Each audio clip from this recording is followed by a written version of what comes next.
ஸ்ரீ கர்க சம்ஹிதை அஸ்வமேத காண்டத்தின் 17ஆம் அத்தியாயம்.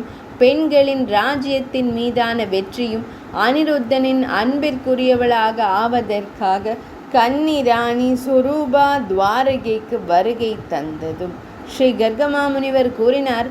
பின்னர் அங்கிருந்து புறப்பட்டதும் யதுவம்சத்தின் தலைவனும் மிகவும் ஒளிமயமான அங்கங்களை கொண்ட அனிருத்தனின் குதிரையும் பெரும் வீரர்களை கண்டு உஷி நர ஜனபதத்திலிருந்து மெதுவாக வெளியே வந்தது. அரசனே, இவ்வாறு சுற்றி திரிந்த அந்த சிறந்த குதிரை ஒவ்வொரு ராஜ்யத்திற்கும் சென்று பல நரர்களை பிடித்து விடுவித்தது.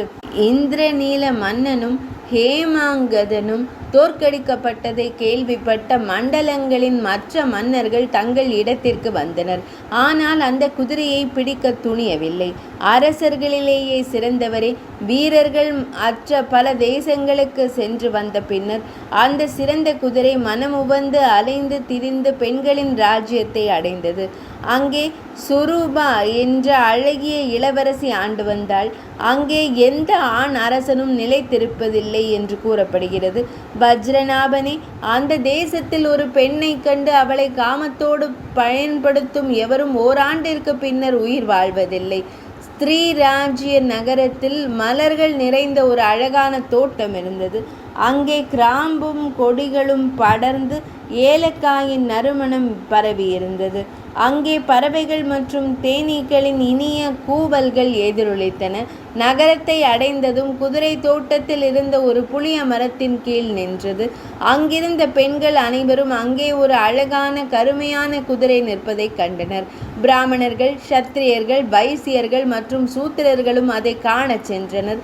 நரேஸ்வரரே, குதிரையை கண்ட பெண்கள் தங்கள் எஜமானிகளுடனே குறித்து விவாதித்தனர். இதை குறித்து கேள்வியுற்ற ராணி குடையையும் சால்வையையும் அணிந்து கொண்டு தேரில் ஏறி லட்சக்கணக்கான பெண்களுடன் குதிரையை காணச் சென்றாள். குதிரையை கண்டதும் அதன் நெற்றியில் கட்டப்பட்டிருந்த கடிதத்தை படித்ததும் ராணி கடும் கோபம் கொண்டாள். அவள் குதிரையை நகரத்தில் கட்டி போட்டு அதன் பாதுகாவலர்களுடன் போரிட முடிவு செய்தாள். அவர்கள் தீர்மானித்தனர். சில பெண்கள் யானைகள் மீதும், சிலர் தேர்கள் மீதும், சிலர் குதிரைகளின் மீதும் ஏறி கவசம் அணிந்து ஆயுதங்களுடன் போர்க்களத்திற்கு வந்தனர். சீற்றமடைந்த அவர்கள் அனைவரும் ஆயுதங்களை பொழிந்தபடி வந்தனர். அவர்களை கண்ட அனிருத்தன் ஹேமாங்கதனிடம் வினவினான். அனிருத்தா, அரசே, போரிட வந்திருக்கும் இந்த பெண்கள் யார்? இங்கு எனக்கு பயனளிக்கும் வழிமுறைகளை தயவு செய்து விரிவாக கூறுங்கள் என்றான். ஹேமாங்கதன் கூறினார். அரசே, அரசன் இப்போது உயிருடன் இல்லை. அதனால் இந்த நாட்டை அரசி ஆள்கிறாள். அதனால்தான் அவள் பெண்களை சூழ்ந்து கொண்டு வந்திருக்கிறாள். உங்கள் குதிரையை பற்றி கொண்டு அவள் போரிட தயாராக இருக்கிறாள். இதனை கேட்ட அனிருத்தன் அரசனிடம் பின்வருமாறு கூறலானான். அனிருத்தன் கூறினான். அரசே, ஏன் இங்கு ஒரு பெண் ஆட்சி செய்கிறாள்? ஏன் அரசன் பிழைக்கவில்லை? தயை கூர்ந்து இதை எனக்கு விரிவாக விளக்குங்கள். ஏனெனில் உங்களுக்கு அனைத்தும் தெரியும் என்றான்.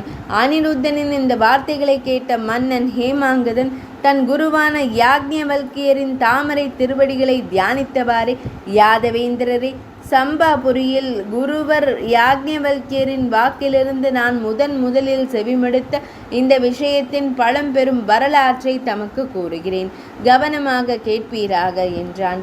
அரசே, பழங்கால சத்திய யுகத்தில் இந்த நாட்டில் நரிபாலன் என்ற மண்டலேஸ்வர மன்னன் ஒருவன் இருந்தான். அவனுக்கு மோகினி என்ற மனைவி இருந்தாள். அவள் சிங்கள தீவில் பிறந்தவள். அவளே பத்மினி எனும் நாயகி.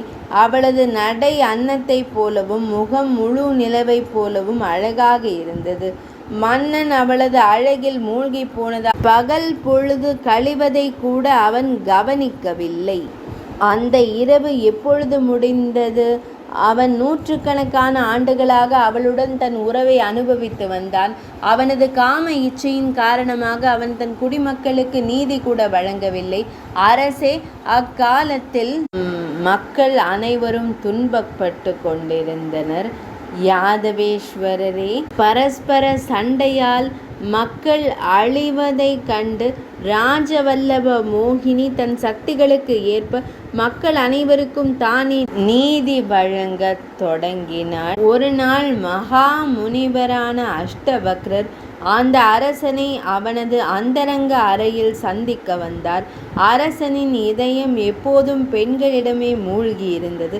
முனிவர் வருவதை கண்டதும் அவர் உரக்க புன்னகைக்கத் தொடங்கி, இந்த அவலட்சணம் உடையவன் எப்படி இங்கு வந்தான் என்று கூறினான். அப்போது அந்த முனிவர் கோபமடைந்து, அறிவற்றவனே, நான் கூறுவதை கேட்பாய். பெண்களின் இந்த விளையாட்டு பொருளாக இருந்து முனிவர்களை ஏன் அவமதிக்கிறாய்? உன் நாட்டில் பெண்கள்தான் எப்போதும் ஆட்சி செய்வார்கள். இந்த ராஜ்யத்தில் ஒரு ஆண் அரசன் நிலைக்க மாட்டான். எனவே இப்பொழுதே இந்த அரண்மனையை விட்டு வெளியேறுவாய். இந்த நாட்டில் ஒரு பெண்ணை கண்டறிந்து அவளை தினமும் பயன்படுத்துபவன் சந்தேகமின்றி ஓராண்டிற்குள் இறந்து விடுவான் என்கிறார். கர்கமா முனிவர் கூறினார், அரசே, இவ்வாறு கூறிவிட்டு மகா முனிவர் அஷ்டாவக்ரர் தனது ஆசிரமத்திற்கு புறப்பட்டார். முனிவர் சென்ற பின்னர் அரசர் அவரது சாபத்தால் ஆண்மை இழந்தான். இந்த துன்பங்கள் அனைத்திற்கும் முனிவரே காரணம் என்பதை உணர்ந்த அரசன் மிகுந்த மன உளைச்சலுக்கும் துயரத்திற்கும் ஆளாகி தன்னைத்தானே கண்டிக்கத் தொடங்கினான். நாரிபாலன் கூறினான், ஒரு பெண்ணின் செல்வாக்கிற்கு ஆட்பட்ட துரதிர்ஷ்டசாலியான நான் என்ன செய்துவிட்டேன்? நான் முனிவர்களிடம் வழிபாட்டை கைவிட்டு நரகத்தின் பாதையை தேர்ந்தெடுத்து விட்டேன். இன்று யமனின் தூதர்கள் இந்த தீய பாவியான ஆத்மாவின் மீது தங்கள் பார்வையை செலுத்தியுள்ளனர். இப்போது நான் வைதரணியில் வீசப்படுவதற்கு தகுதியானவன். இந்த நிலையில் என்னை கண்டு யார் தங்கள் ஞானத்தை பயன்படுத்தி இந்த துன்பத்திலிருந்து என்னை விடுவிப்பார்கள்? இந்த உணர்வை வெளிப்படுத்திய மன்னன் இல்லத்தை விட்டு வெளியேறி காடுகளில் அலைந்து திரியத் தொடங்கினான். அவன் முக்தியளிக்கும் பகவான் ஸ்ரீ மகாவிஷ்ணுவின் வழிபாட்டில் தன்னை அர்ப்பணித்து இறுதியில் ஸ்ரீஹரி என்ற நிலையை அடைந்தான். இந்த சாபத்திற்கு அஞ்சி இனி இந்த நாட்டை மன்னர்கள் ஆளமாட்டார்கள். பெண்கள் மட்டுமே இங்கு ஆட்சி செய்வார்கள். அவள் அதை செய்வாள். அதில் எந்த ஐயமும் இல்லை. ஸ்ரீ கர்காச்சாரியார் கூறுகிறார், அனிருத்தனும் ஹேமாங்கதனும் இவ்வாறு உரையாடி கொண்டிருந்த போது அந்த இடத்தில் கோபமடைந்த பெண்கள் அவர்களை நெருங்கி வந்து ஆத்திரத்தில் தங்கள் வில்லிலிருந்து அம்புகளை பொழியத் தொடங்கினர். அந்த பெண்களை கண்ட அனிருத்தன் திகைத்து போய், நான் எப்படி பெண்களுடன் சண்டையிட இயலும் என்று கூறி பயந்தான். அதே கணத்தில் மண்டலேஸ்வரி சுரூபா அந்த பெண்களுடன் அவனை நெருங்கி வந்து அனிருத்தனை கண்டு கூறினாள். ராணி கூறினாள், வீரனே, போர்க்களத்தில் நிற்பாய், எழுந்து நிற்பாய். உன்னிடம் ஒரு மாபெரும் படை இருக்கிறது. அப்படி இருக்க போர்க்களத்தில் ஏன் வீண் எண்ணங்களில் மூழ்கி இருக்கிறாய்? நீ மிகவும் கர்வம் கொண்டவன். இந்த போர்க்களத்தில் விஷ்ணு வீரர்களுடன் இணைந்து உன்னை நான் தோற்கடித்து உன்னை என் விளையாட்டு தோழனாக்குவேன்.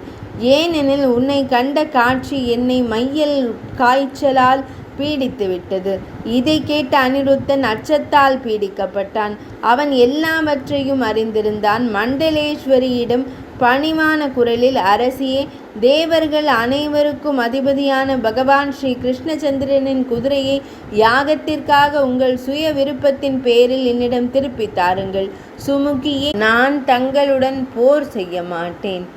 எனவே தாங்கள் பகவான் ஸ்ரீஹரியை காண துவாரகைக்கு செல்லுங்கள். பெருமக்களே, அவருடைய பெயரை எண்ணுவதாலேயே மன நிறைவு அடையும் ஒருவரை காண்பது எப்பேற்பட்ட வெகுமதி! நான் தங்களுக்கு என்ன கூற இயலும் என்று கூறினான். உரையாடலில் திறமை வாய்ந்த அனிருத்தன் அவளுக்கு இவ்வாறு விளக்கிய போது அவள் தனது முந்தைய பிறவியின் உரையாடலை நினைவு கூர்ந்து மோகினி பிரம்மதேவரிடம் கூறிய அதே விதத்தில் அனிருத்தனிடம் உரையாடினாள். சுரூபி கூறினாள், இறைவா, எனது முந்தைய பிறவியில் நான் தேவலோகத்தின் புகழ்பெற்ற அப்சர பெண்ணாக இருந்தேன். என் பெயர் யோகினி. என் உடல் தாமரையைப் போல மலர்ந்து நறுமணம் மிக்கதாக இருந்தது. என் விழிகளும் தாமரை மலர் இதழ்களைப் போல வளர்ச்சி பெற்று பெரியதாக இருந்தன. ஒரு நாள் தாமரை மலரில் பிறந்தவரான பிரம்மதேவர் அன்னப்பறவையின் மீது எங்கோ சென்று கொண்டிருந்தார். அவரை கண்டதும் நான் அவர் அருகே சென்று தயை கூர்ந்து என்னை ஏற்றுக்கொள்ளுங்கள் என்று கூறினேன். பிரம்மதேவர் என்னை ஏற்றுக்கொள்ளாததால் நான் அவரை சபித்துவிட்டு வியதி நதிக்கரைக்கு சென்று அங்கே கடுமையான தவம் செய்யத் தொடங்கினேன். எனது தவங்களைக் கண்டு பிரம்மதேவர் மகிழ்ந்தார். எனது தவத்தின் முடிவில் அவர் என்னிடம் வந்து மகிழ்ந்து, துறவியான என்னிடம் ஒரு வரம் கேட்பாய் என்றார். இதனை கேட்ட நான், மோகினி, தேவர்களின் தலைவரே, உங்களை வணங்குகிறேன். உலகங்களின் தலைவரே, நான் இந்த வரத்தை கேட்கிறேன். ஏழை துறவியான என்னை நீங்கள் ஏற்றுக்கொள்ள வேண்டும். நான் துக்கத்துடன் உங்களிடம் வந்துள்ளேன். நீங்கள் என்னை ஏற்றுக்கொள்ளாவிட்டால் தவங்களால் தேய்ந்து போன இந்த உடலை நான் கோபத்துடன் துறந்து விடுவேன் என்றேன். இதனை கேட்ட பிரம்மதேவர், சகோதரியே, வருந்தாதே. பத்ரே, உன் அடுத்த பிறவியில் உன் விருப்பம் நிறைவேறும். நான் துவாரகையில் பகவான் ஸ்ரீஹரியின் அழகான பேரனாக இருப்பேன். அப்போது என் பெயர் அனிருத்தன். நீ பெண்களின் ராஜ்யத்தின் அரசியாக இருப்பாய் என்றார். பத்ரே, அப்போது நான் உன்னை ஏற்றுக்கொள்வேன். நான் கூறுவது பொய் அல்ல. இதனை கேட்டதும் நான் இவ்வுலகில் பிறந்தேன். யாதவர்களில் சிறந்தவரே தாமே பிரம்மதேவர். எனக்காக மட்டுமே இங்கு வந்திருக்கிறீர். கர்காச்சாரியார் கூறினார்.